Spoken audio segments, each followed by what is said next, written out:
بسم اللہ الرحمن الرحیم۔ معطا امام محمد ہم پڑھ رہے تھے موضوع پر مسح کرنا، اس کے بارے میں جو احادیث سے مبارکہ ہے جن کا ترجمہ پڑھ لیتے ہیں۔ اخبرنا مالکن کہ ہمیں مالک سے خبر پہنچی، اخبرنی کہ مجھے خبر دی نافع نے، ان ابن عمر کہ بے شک حضرت عبداللہ ابن عمر رضی اللہ عنہ نے بالا بول کیا یعنی پیشاب کیا، بالسوق بازار میں یعنی بازار میں کسی مناسب جگہ پر انہوں نے پیشاب کیا، ثم تودع پھر انہوں نے وضو کیا، وغسل وجہہ اور انہوں نے دھویا اپنے چہرے کو، ویدیہ اور اپنے دونوں ہاتھوں کو، ومسح برأسہ اور اپنے سر کا مسح کیا، ثم دعیا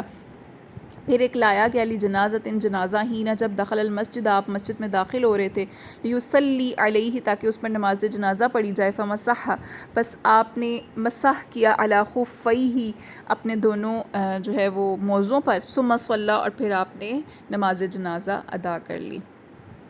اخبرنا مالکن، اب اس سے یہ بات واضح ہو جاتی ہے کہ جو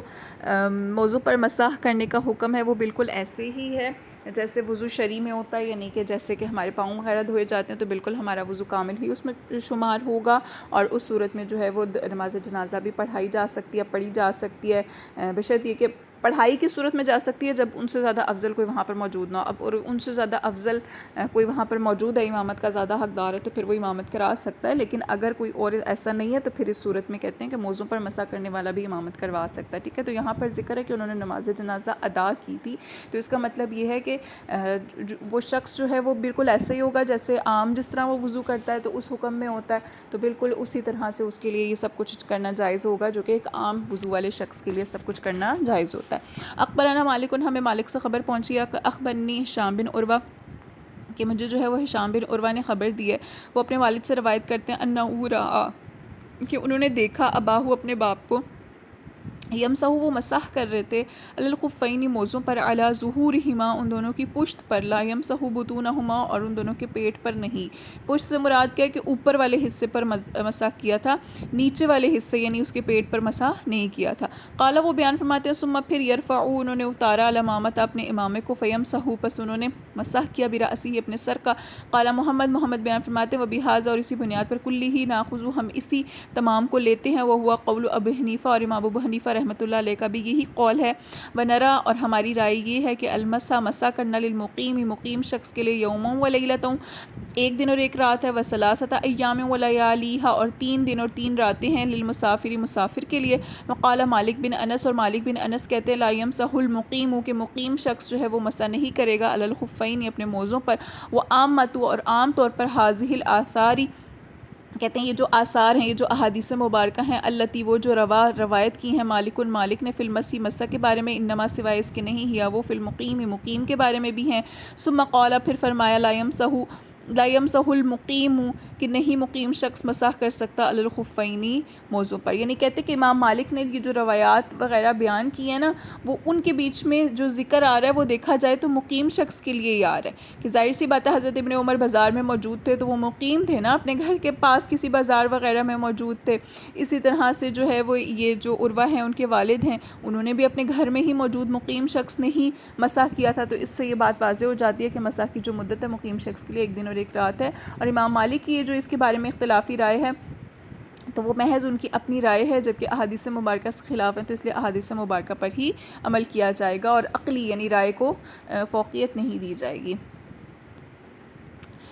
اب یہاں پر ایک چیز کا اور ذکر آیا ہے، یہ جو آخری حدیث مبارکہ ہے کہ انہوں نے اپنا امامہ اتارا، تو اس سے یہ بات واضح ہو جاتی ہے کہ امامہ چادر وغیرہ پر جو ہے وہ مسح نہیں ہو سکتا، صرف موضوع پر مسح کیا جا سکتا ہے۔ تو اسی کا آگے مزید ایک ٹاپک الگ سے انہوں نے بھی بنا دیا کہ المسح علی الامامتی مسح کرنا امامہ پر اور دوپٹے پر، یعنی کیا سر کا جو مسح ہم لوگوں نے کرنا ہے، اگر ہمارے سر پر دوپٹہ موجود ہو یا امامہ پگڑی وغیرہ باندھی ہوئی ہو تو کیا ویسے ہیں ہم اس پگڑی کے اوپر اگر مسح کر لیں تو کیا سر کا مسح ہو جائے گا یا نہیں ہوگا؟ تو اخبرنا مالکن ہمیں مالک نے خبر دی، قال وہ بیان فرماتے ہیں، بلغنی کہ مجھے حدیث پہنچی ہے جابر بن عبداللہ سے، انہ سئل کہ بے شک سوال کیا گیا ان سے، عن الامامتی امامہ کے بارے میں یا پگڑی کے بارے میں، فقال پس انہوں نے کہا، لا نہیں، حتی یہاں تک کہ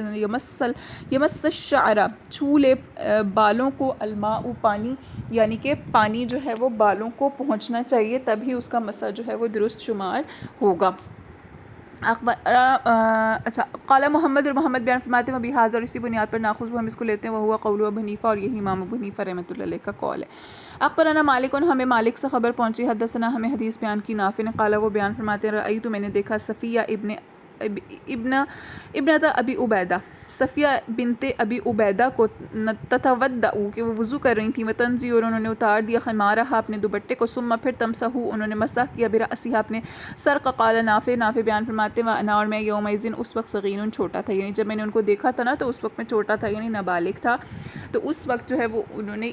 یہ روایت بیان کی ہے کہ انہوں نے اپنے سر سے چادر اتار کر، دوپٹہ اتار کر مسح کیا تھا۔ اس سے یہ بات واضح ہو جاتی ہے کہ امامہ، پگڑی یا دوپٹے وغیرہ پر مسح جائز نہیں ہے۔ قال محمد بیان فرماتے ہیں ابھی حاضر، اور اسی بنیاد پر ناخذ ہم لیتے ہیں لا یمسح کہ نہیں مسح کیا جائے گا الخماری دوپٹے پر، ولا الامامتی اور نہ ہی امامہ پر،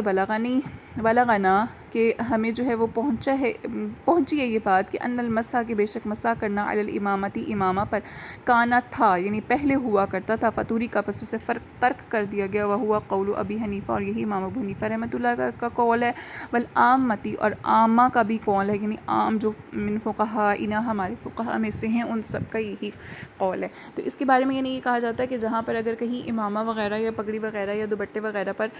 مسح کرنے کا ذکر ہو بھی تو اس سے مراد یہ ہوگا کہ یا تو وہ پگڑی یا امامہ یا دوپٹہ اتنا باریک ہوگا کہ اس سے جو ہے وہ پانی چھوٹ کر ہمارے سر پر لگ جائے، تو اس صورت میں جو ہے وہ مسح کرنا جائز ہوگا، یا پھر یہ کہ پہلے ایسا عمل ہوا کرتا تھا لیکن بعد میں اس کو ترک کر دیا گیا۔ اگر جو ہمارے پاس ٹاپک ہے وہ ہے غسل جنابت، الاغتسال من الجنابتی یعنی غسل جنابت کرنا، یعنی ناپاکی کی حالت کا جو غسل ہے۔ اخبرنا مالک ہمیں مالک نے خبر دی، حدثنا ہمیں حدیث بیان کی نافع نے، ان ابن عمر کہ حضرت عبداللہ ابن عمر کانت تھے اذا اغتسل جب غسل کیا کرتے من الجنابتی جنابت کا، افرغا تو وہ پانی انڈیلتے تھے یا ڈالتے تھے، علی یدہ الیمنی اپنے دائیں ہاتھ پر، فغسلھا پس وہ اس کو دھوتے تھے، ثم پھر غسل فرجہ اپنی فرج کو دھوتے تھے یعنی شرمگاہ کو دھوتے تھے، وہ مدمدہ اور پھر کلی کرتے تھے، واستنشق اور پھر وہ ناک میں پانی ڈالتے تھے، وغسل وجہہ اور پھر وہ اپنے چہرے کو دھوتے تھے، وندھا اور چھینٹے مارتے تھے، فی عینیہ اپنی آنکھوں میں، ثم پھر غسل یدہ الیمنی پھر وہ اپنے دائیں ہاتھ کو دھوتے، ثم الیسری پھر بائیں ہاتھ کو دھوتے، ثم غسل رأسہ پھر اپنے سر کو دھوتے، ثم اغتسل اور پھر وہ غسل کر لیتے یعنی اپنے پورے جسم پر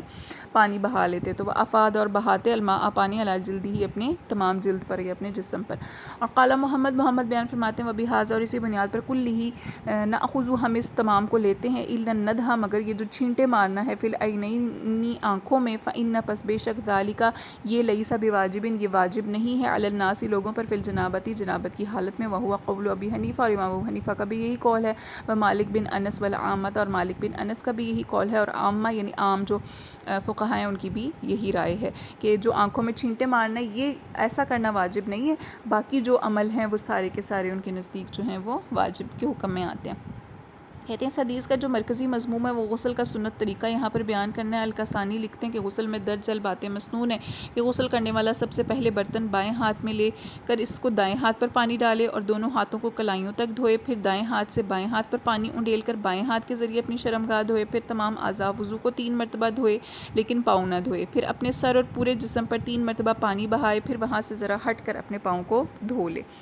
اس کی بنیاد کہتے ہیں وہ حدیث ہے جو ام المومنین سیدہ میمونہ سے منقول ہے، آپ فرماتی ہیں کہ ایک مرتبہ میں نے نبی اکرم صلی اللہ علیہ وسلم کے غسل کے لیے پانی رکھا، آپ صلی اللہ علیہ وسلم نے برتن کو بائیں ہاتھ سے تھام کر دائیں ہاتھ پر پانی انڈیلا، پھر دونوں ہاتھوں کو دھویا، پھر اپنے بائیں ہاتھ پر پانی انڈیل کر اس کے ذریعے اپنی شرمگاہ کو دھویا، پھر اپنے ہاتھ کو زمین پر رگڑا یعنی صاف کیا اچھی طرح سے، پھر کلی کی ناک میں پانی ڈالا، منہ دھویا، دونوں بازو دھوئے، پھر اپنے پورے جسم پر پانی بہایا اور پھر وہاں سے ذرا ہٹ کے اپنے دونوں پاؤں دھوئے۔ الکاسانی کہتے ہیں کہ یہ روایت غسل کے سنت اور فرض دونوں پر مشتمل ہے، یعنی اس میں سنتوں کا بھی ذکر کیا گیا اور فرائض کا بھی ذکر کیا گیا۔ غسل سے پہلے کہتے ہیں جو وضو کیا جاتا ہے کیا اس میں سر پر مسح کیا جائے گا یا نہیں کیا جائے گا، تو کہتے ہیں ظاہر روایت کے مطابق سر پر مسح کیا جائے گا، تاہم امام حسن بن زیاد نے امام ابو حنیفہ کا یہ فتویٰ نقل کیا ہے کہ اس وقت سر پر مسح نہیں کیا جائے گا کیونکہ اس کے بعد سر پر پانی بہانا ہے، جس کی بدولت مسح کا مقصد فوت ہو جائے گا، کہ ظاہر سی بات ہے کہ جب پورے سر پر پانی بہا دیا تو گویا وہ دھونے کے حکم میں چلا گیا، تو مسح کرنے کی ضرورت باقی نہیں رہی، یوں مسح کرنے کا کوئی فائدہ نہیں ہوگا۔ اس کے برعکس اگر پہلے سے دھوئے ہوئے عضو پر دوبارہ پانی بہا دیا جائے تو اس سے پہلے بہائے ہوئے پانی کی نفی نہیں ہوتی، یعنی یہ مطلب نہیں ہے کہ اگر ہم نے جو ہے وہ پورے کے پورے جسم پر دوبارہ پانی بہایا تو ہم کہیں کہ جی پہلے ہاتھ کیوں دھوئے تھے، منہ کیوں دھویا تھا جب بعد میں پانی بہا ہی لینا ہے، تو کہتے ہیں اس سے اس چیز کی نفی نہیں ہوتی، لیکن ہاں مسح جو ہے وہ چونکہ تھوڑی جگہ پر کیا جاتا ہے اور غسل جو ہے وہ زیادہ جگہ پر کیا جاتا ہے، تو اس وجہ سے وہ کہتے ہیں کہ مسح کرنے کی ضرورت پیش نہیں آتی۔ تاہم کہتے ہیں درست رائے وہی ہے جو بظاہر روایت میں منقول ہے کیونکہ احادیث میں پورے جسم پر پانی بہانے سے پہلے وضو کرنے کا حکم موجود ہے، اور یہ واضح ہے کہ وضو میں آزاد ہونے کے ساتھ مسح کا حکم بھی موجود ہے۔ البتہ پاؤں اس لیے نہیں دھوئے جاتے کیونکہ انہیں دھونے کا فائدہ نہیں ہے، کیونکہ باقی جسم دھونے کی وجہ سے پاؤں دوبارہ ملوث ہو جائیں گے۔ البتہ اگر کوئی شخص کسی ایسی جگہ پر غسل کر رہا ہو جہاں اس کے پاؤں میں غسل کا پانی جمع نہ ہوتا ہو، مثلاً وہ کسی اونچے پتھر پر ہو، تو ایسی صورت میں پہلے پاؤں دھوئے جا سکتے ہیں کیونکہ یہاں پاؤں کے ملوث ہونے کا اندیشہ نہیں ہے۔ اسی لیے میت کے غسل میں یہ حکم موجود ہے کہ اسے وضو کرواتے وقت اس کے پاؤں پہلے دھوئے جائیں گے، کیونکہ میت تختے پر موجود ہوتی ہے اور وہاں پر پانی اکٹھا نہیں ہوتا۔ ہمارے بعض مشائخ نے کہتے ہیں نبی کریم صلی اللہ علیہ وسلم کے اس عمل کے آپ صلی اللہ علیہ وسلم غسل کی جگہ سے الگ ہو کر پاؤں دھوتے تھے، سے یہ استدلال کیا کہ آب مستعمل جو ہے وہ ناپاک ہوتا ہے، کیونکہ اگر وہ پاک ہو تو پھر اس سے احتیاط کرنے کی کوئی ضرورت نہیں ہے۔ اسی لیے یہ حدیث امام ابو حنیفہ اور امام ابو یوسف کے موقف کی تائید کرتی ہے، اور یہ امام محمد کے خلاف حجت ہے۔ الکاسانی کہتے ہیں کہ ہمارے خیال میں یہ استدلال درست نہیں ہے، یعنی یہ کہنا کہ آب مستعمل ناپاک ہوتا ہے، کیونکہ انسان ناپاک چیز کی طرح میلی چیز استعمال کرنے سے بھی گریز کرتا ہے۔